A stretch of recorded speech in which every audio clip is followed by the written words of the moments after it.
Assalamualaikum warahmatullahi wabarakatuh. Selamat siang saudara-saudara mahasiswa sekalian. Pada pertemuan pertama ini kita akan bahas ilmu biomedik dasar, khususnya adalah sistem integumen atau nama lainnya adalah kulit. Jadi dalam ilmu biomedik ini kita akan belajar bagaimana anatomi atau struktur dari kulit itu, kemudian fungsinya seperti apa. Jadi kita belajar dulu. Ada beberapa pertanyaan penting yang perlu kita jawab. Apa sih gunanya kulit? Ini kita harus tahu ya gunanya kulit. Terus bagaimana nanti bagian-bagian dari kulit itu sendiri. Yang pertama adalah saya sampaikan fungsinya kulit. Jadi kulit ini punya fungsi yang luar biasa. Yang pertama adalah proteksi atau melindungi. Jadi kulit ini bagian yang paling luar dari tubuh kita, dan ini punya fungsi yang sangat penting dalam menjaga gangguan dari luar, baik gangguan fisik seperti gesekan, tekanan, tarikan, ya, gangguan kimia misalnya cairan-cairan yang berbahaya, kemudian dari panas baik itu sinar matahari atau dari panas air, bisa juga berfungsi dari gangguan infeksi baik itu bentuknya kuman, bakteri, virus, jamur. Maka kulit ini bagian luar yang berfungsi proteksi. Yang kedua adalah fungsi absorpsi atau penyerapan. Jadi kulit ini yang sehat adalah tidak mudah menyerap air, larutan atau benda padat, tapi cairan yang mudah menguap lebih mudah diserap. Jadi permeabilitas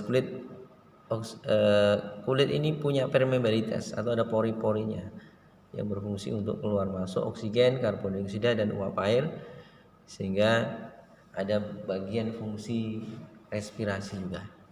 Yang ketiga adalah untuk fungsi ekskresi atau pengeluaran. Kulit ini juga berfungsi untuk mengeluarkan zat-zat yang tidak digunakan lagi, sisa metabolisme ya. Jadi yang kita rasakan itu keringat. Nah, keringat itu adalah ekskresi keluar cairan-cairan yang tidak berguna dari luarnya, seperti asam urat, amonia, itu makanya agak bau. Nah, itu amonia. Kemudian ada sebum yang diproduksi oleh kulit ya. Nah, ini juga menahan evaporasi atau penguapan air kalau ada panas yang berlebih ya, sehingga kulit tidak kering. Jadi seperti minyak ya, sebelum itu minyak, jadi kulit kita akan berminyak. Kemudian yang keempat adalah fungsi persepsi. Kulit ini untuk merasakan ada rangsangan dari luar. Oh ini panas, oh ini dingin, ini ada sentuhan, ini ada tekanan. Itu ada saraf reseptor atau penerima rangsang, saraf penerima rangsang yang akan mempersepsikan kulit kita kena panas, dingin, atau sentuhan atau tekanan. Yang kelima adalah pengatur suhu tubuh. Jadi suhu tubuh ini diatur, dijaga seimbang. Kalau suasana panas maka kulit akan mengeluarkan keringat untuk mendinginkan. Nah, ini ada fungsinya.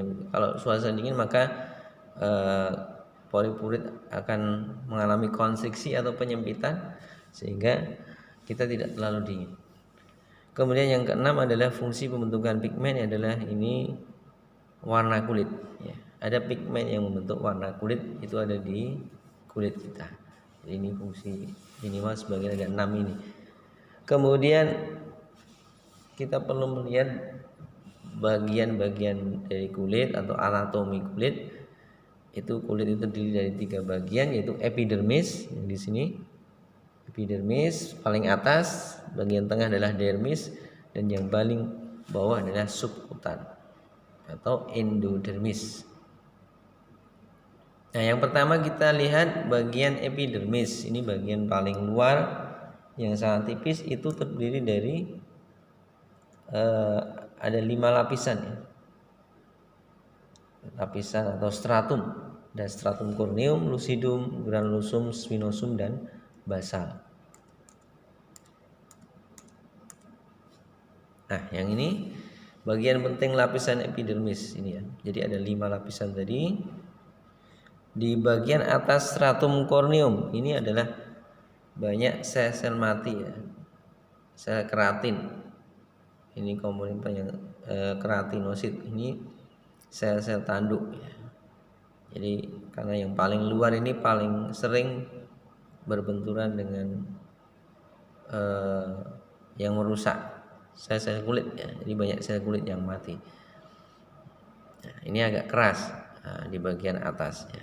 Jadi, dan nanti kalau yang mati ini akan ada proses penggantian dari dalam yang di lapisan di bawahnya. Kemudian di bawahnya adalah stratum lucidum. Ini lapisan tipis.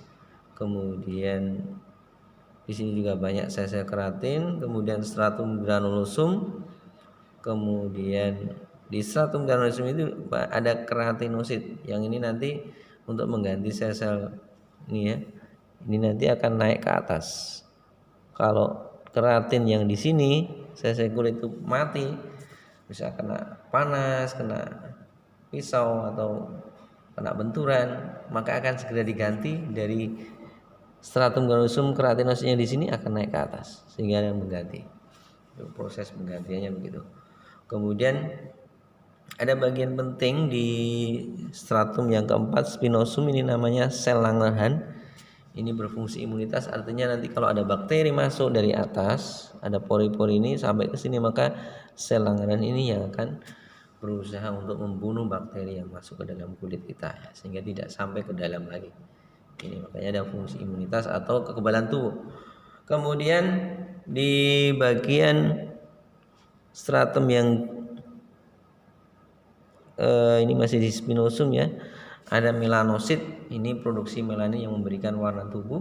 Kemudian yang paling bawah adalah stratum basal, ini ada namanya Merkel cell, ini fungsinya mechanoreceptor, ini yang menerima rangsang. Jadi ada saraf penerima rangsang sensor saraf ya. Nah di bagian bawah di basal ini ada proses tadi mitosis, pembelahan sel. Pembelahan selnya ada di lapisan bawah yang nanti akan dinaikkan di basal dan stratum. Ini ada penggantian sel ya, produksi sel-sel baru terus atau mitosis untuk mengganti sel yang rusak di atasnya. Sehingga kulit itu punya kemampuan luar biasa. Ketika dia rusak maka ada proses penggantian dengan cepatnya. Dalam waktu beberapa hari bisa bagus lagi kulitnya. Nah ini kira-kira gambaran dari fungsi kulit ya. Bagian epidermis. Kemudian bagian dermis. Di bagian dermis ini ada beberapa bagian.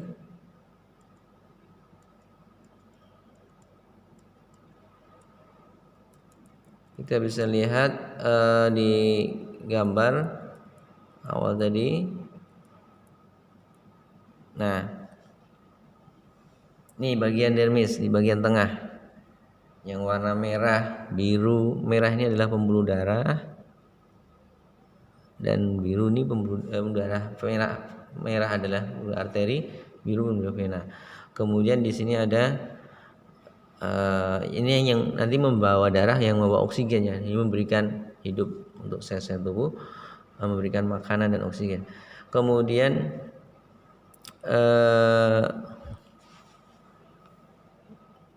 ini ada reseptor saraf. Nah ini heat reseptor, ini reseptor panas, cool, reseptor dingin ya, penerima rasa panas. Jadi kalau kita panas dingin bisa diterima rasanya oleh reseptor saraf ini. Kemudian ada, nah ini ada sweat gland. Sweat gland itu artinya adalah kelenjar keringat ya. Ya ini akan muncul salurannya keluar sehingga bermuncullah keringat keluar dari sini. Yang tadi dikeluarkan ketika cuaca panas. Ada dua kelenjar ya, kelenjar keringat dan kelenjar minyak. Nah ini sebaceous gland atau glandula sebaceous itu ada di nanti keluar bersama pori-pori rambut. Nah ini pori-pori rambut ini ada minyaknya ya. Ada kelenjar minyak ya, sehingga kadang-kadang kulit lengket itu minyak ya. Nah, ini juga punya fungsi juga. Kelenjar minyak adalah fungsinya juga menjaga supaya lembab kulitnya, juga berfungsi sebagai bakteriositik atau membunuh bakteri. Nah, ini. Jadi selain pembuluh darah ada kelenjar, ada reseptor saraf ya. Jadi itu banyak di sini isinya ya. Kemudian yang bagian paling bawah adalah subkutan. Subkutan ini banyak jaringan lemak di sini ya. Nah, nih fat lobus ini banyak lemak yang itu fungsinya untuk menahan panas ya supaya tidak dingin ya. Jadi kemudian selain itu juga nanti banyak di situ terusan dari saraf, terusan dari pembuluh darah arteri, pembuluh darah vena itu juga terusannya ada di bagian subkutan ini. Ya, gambaran secara umumnya begitu untuk anatomi dan fungsi dari kulit. Kemudian kalau tambah-tambahannya ya, di kulit itu ada bagian-bagian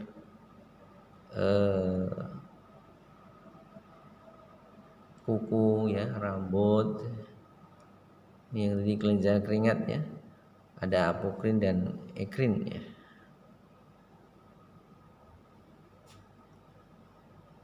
Apokrin ini terletak di dalam, sekresi lebih kental, banyak dapat pada aksila atau ketiak. Nah, ini. Nah, keringatnya beda. Ya. Namanya apokrin ya, lebih kental.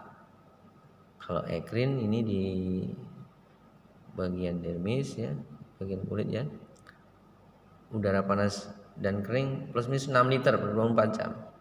Fungsi ya untuk mengurangi suhu tadi. Nah, rambut ada akar rambut dan batang rambutnya. Ada kuku ya. Kuku ini bagian kulit yang berubah di bagian depan ya, jadi kuku ya. Fungsinya juga melindungi jari tangan. Ini fungsi kulit tadi selain masih ada ya, nomor 7 adalah ternyata membentuk vitamin D juga ya. Ini membantu juga untuk pembentukan vitamin D di